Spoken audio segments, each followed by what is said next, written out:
आगे की पढ़ाई जारी रखने के लिए मुझे कुछ साइड जॉब्स कर ट्यूशन फीस कमानी पड़ी, पर इतने अनुभवी दादाजी कैसे यकीन करते। लेकिन पहनावे और साज सज्जा से तो बिल्कुल भी पता नहीं चलता। आजकल के युवा पहनावे की आजादी को महत्व देते हैं। आपने तो जिंदगी में बहुत उतार चढ़ाव देखे हैं। मुझे यकीन है कि आप कभी भी किसी को उसके लिबास से नहीं आंकेंगे।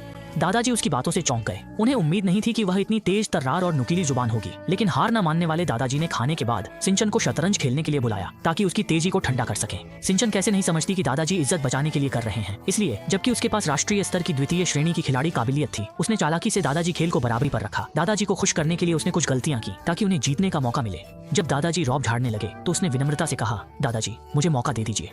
इतना आत्मविश्वास मत खो, थोड़ी मेहनत करो तो जीतने की भी गुंजाइश है। मैंने दूसरों को शतरंज खेलते देखा है, वे ज्यादा से ज्यादा 3 चाल आगे सोचते हैं, पर आप तो पूरी बिसात देख लेते हैं। मन की चाल में माहिर हैं आप। इन तारीफों की बारिश से दादाजी बहुत खुश हो गए। जब सिंचन बाहर चली गई तो वे अपने पोते को अपनी जीत का रौब दिखाना नहीं भूले। मैं कौन हूँ आखिर? सेना लेकर जंग लड़नी हो, अगर मैं पूरी स्थिति न देखूं तो क्या मैं सही तरीके से सेना की तैनाती कर सकता हूँ? बिल्कुल, आपकी काबिलियत हमेशा की तरह एकदम स्थिर है।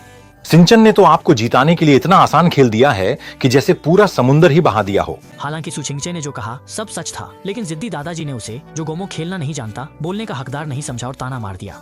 दादाजी ने सिंचन के साथ एक दिन बिताने के बाद पाया कि वह किंगिंग के कहे अनुसार उतनी बुरी नहीं है, बल्कि उन्होंने इस बहू को पूरी तरह स्वीकार कर लिया। रात को जब सिंचन नहाकर बाहर आई तो उसने देखा कि कमरा बहुत ठंडा है। वह ऐसी बंद करना चाहती थी, लेकिन पाया कि रिमोट खराब हो गया है। मजबूरी में वह मदद के लिए सुचिंगचे के पास गई, लेकिन दरवाजा खोलने पर देखा कि वह वहाँ नहीं है, इसलिए उसने उसे फोन किया। आखिरकार उसने बाथरूम के बाहर सुचिंगचे के मोबाइल की रिंग टोन सुनी और सिंचन ने ज्यादा सोचे बिना ही अंदर चली गई। नतीजा ये हुआ कि यह अजीब स्थिति पैदा हो गई। सिंचन वहाँ से जाना चाहती थी, लेकिन सुचिंगचे ने उसे पकड़ लिया, क्योंकि इसी समय दादाजी भी अचानक अंदर आ गए।